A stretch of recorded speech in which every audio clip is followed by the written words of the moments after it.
Yeah, I bought it.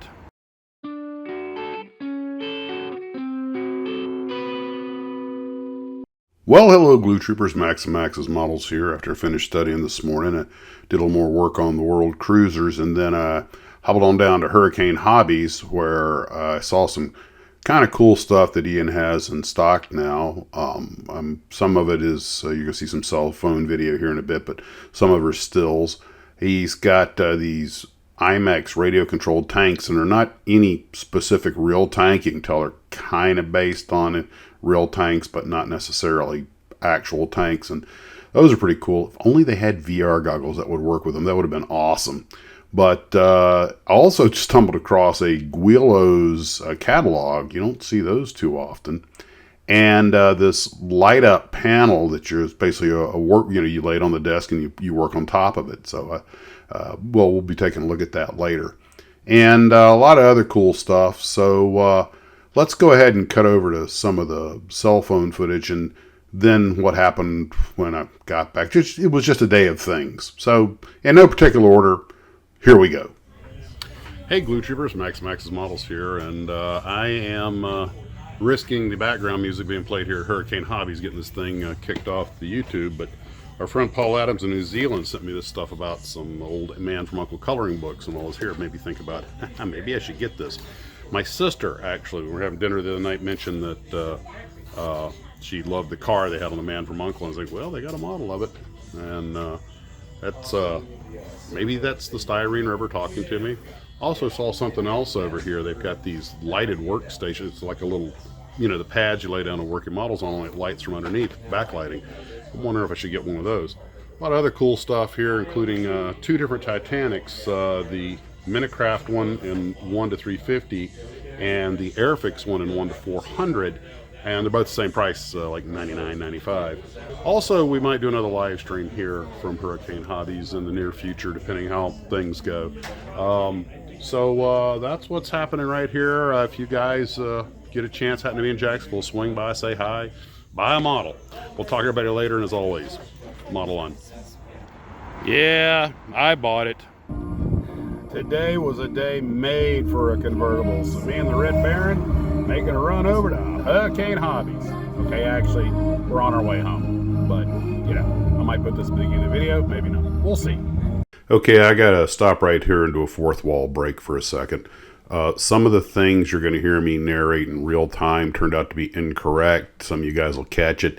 You don't need to burn up the keyboards. I'll correct them later, like where I misidentify the drag chute as a jerry can. You'll see what I'm talking about. And when I'm done, I'm going to talk about this kit a little bit more that you're going to see me. I did not intend for my day to end up doing what I ended up doing. So, well, let's just roll the tape. Okay, this is a lighted work table and top, and it has the controls right here on the end.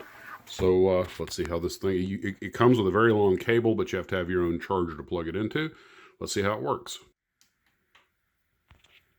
And it's dimmable. Let's take the light off, direct light off of it. And it says it's dimmable, so let's see how this works. Short press for minor adjustments.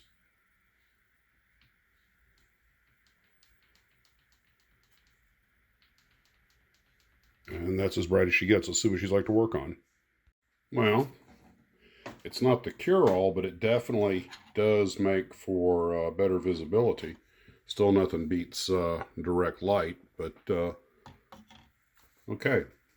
This helps, to be sure. All right, I got my first fully rigged Douglas World Cruiser on the wings. I still have to do the tail. And the ones that have floats have a little bit of rigging on the floats, but it is not a thing of beauty, and man, I marred up that upper wing. I did manage to get the aileron cables on also, though, but, oh, okay, one of them's already disappeared on me.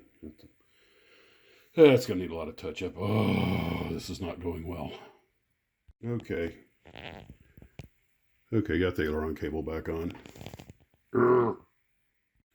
It takes trying to rig all these things to make me want to get back to studying. All right, let's see what's in this Piranha kit.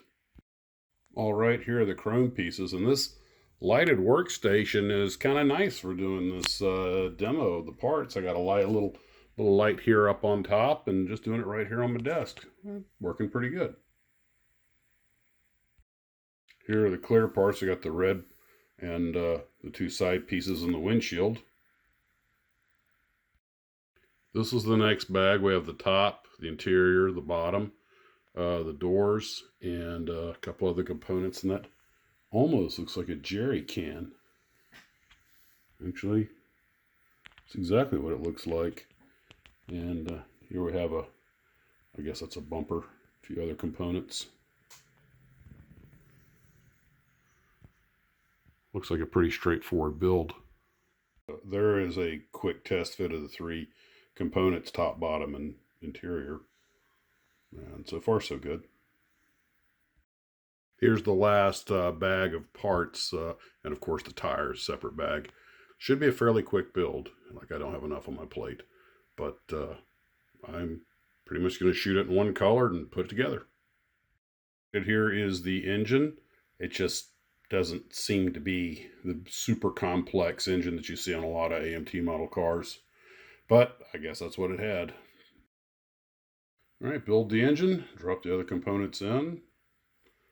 Yeah, add the accoutrement, then the wheels, interior, the top and bumpers and things like that. Yeah, all right. Well, we'll see how it turns out.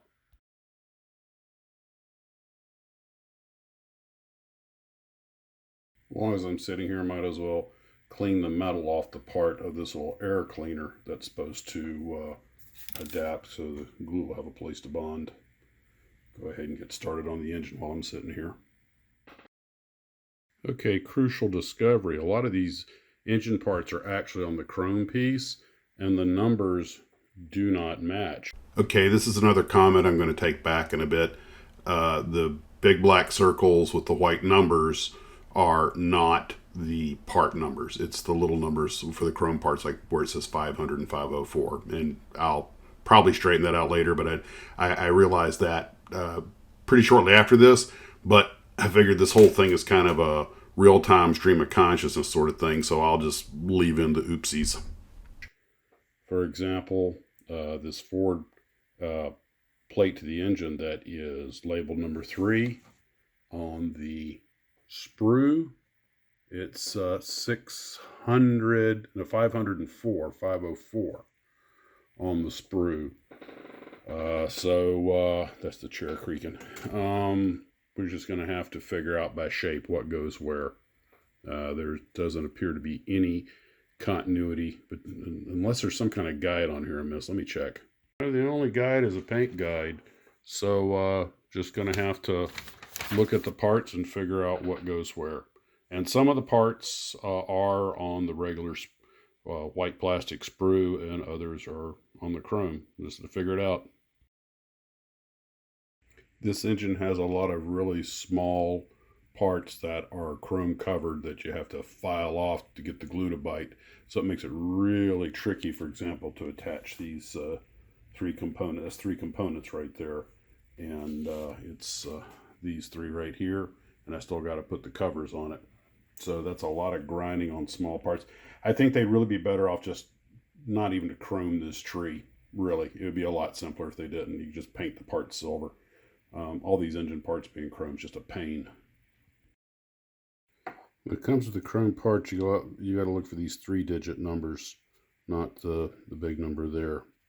And all of these chrome parts, these things are really, really tiny, and scraping the chrome off so that you can get the glue to bond on them can be a real trick, given their small size. I think they'd have been better off just not to chrome the engine at all, but or put a lot of these parts on a separate sprue tree. But anyway, it's slowing things up because got to pre-paint some stuff, wait for it to dry, and then once I've got the chrome, once that's hardened, then I can start putting the chrome parts on. A few of these pieces still have to be touched up, but make sure to leave the attachment points free of paint. It's not a hard engine, but well, actually it kind of is, because some of these components, like this mating here, you really had to grind that down almost flush and to get the glue to bite and have enough purchase and everything. So it's not super hard. I had to drill the hole in here because it wasn't there, but it's mounted. So anyway, typical AMT stuff, no big deal. This is what it's taking to hold the things in place so the quick drying glue doesn't work when it gets a touch of acrylic near it. It's like the acrylic works like some kind of retarder. I made sure to leave the areas clear, but I guess some of it got in there. Anyway, I'm just going to let that sit overnight. Every time I touch this thing, one of the chrome pieces just pops off, no matter how much I sand it to get naked plastic showing, no matter how much glue I use. It's really getting annoying, so I'm calling it quits for the night. Just going to let this thing sit. Okay, I let the quick setting glue dry for about an hour and a half. Came back and it had hardened, but as soon as I touch it, the parts popped right off. So I have stripped the paint completely off the area as best I could. Use it's acrylic paint. Tried to scrape out some of the old glue, and now I'm using the heavier Tamiya glue. I'm going to let that set for about at least an hour. Flip it over and do the other side. I may leave this engine out. It's really trying my patience. And I realize that you don't really need it in this car because the engine's not. At first, I thought the engine was going to be visible under the glass, and I realized, oh no, it's covered up under a solid trunk on the rear. So this thing gives me much more aggravation. I'm just going to build the car without it. And I've actually kind of gotten the habit of sometimes making engines as a side display, although this will probably not be one of them. This is actually one of the most frustrating engines I've built. Hopefully the rest of the car won't be a problem, but it's really because of all this chrome. I'm really starting not to like this stuff. I mean, I can understand it on the rims, but the rest of it, man, just no. And I don't think it's a selling point. It used to be, but that's just me. So back to our regularly scheduled program. And now it's really crystal clear to me why a lot of these online model builders completely build the engine and then paint it. I thought it'd be easier to pre-paint parts for access, but a lot of times it's just better to get a solid glue bond on everything, and then you can very carefully paint it after that. I guess there's a dozen ways to skin the cat, but the real problem I'm having here is with the chrome. And if I mentioned I'm not really loving the chrome. Well, guys, I did not plan on starting this model when I sat down, but it just kind of took on a life of its own, as sometimes happens.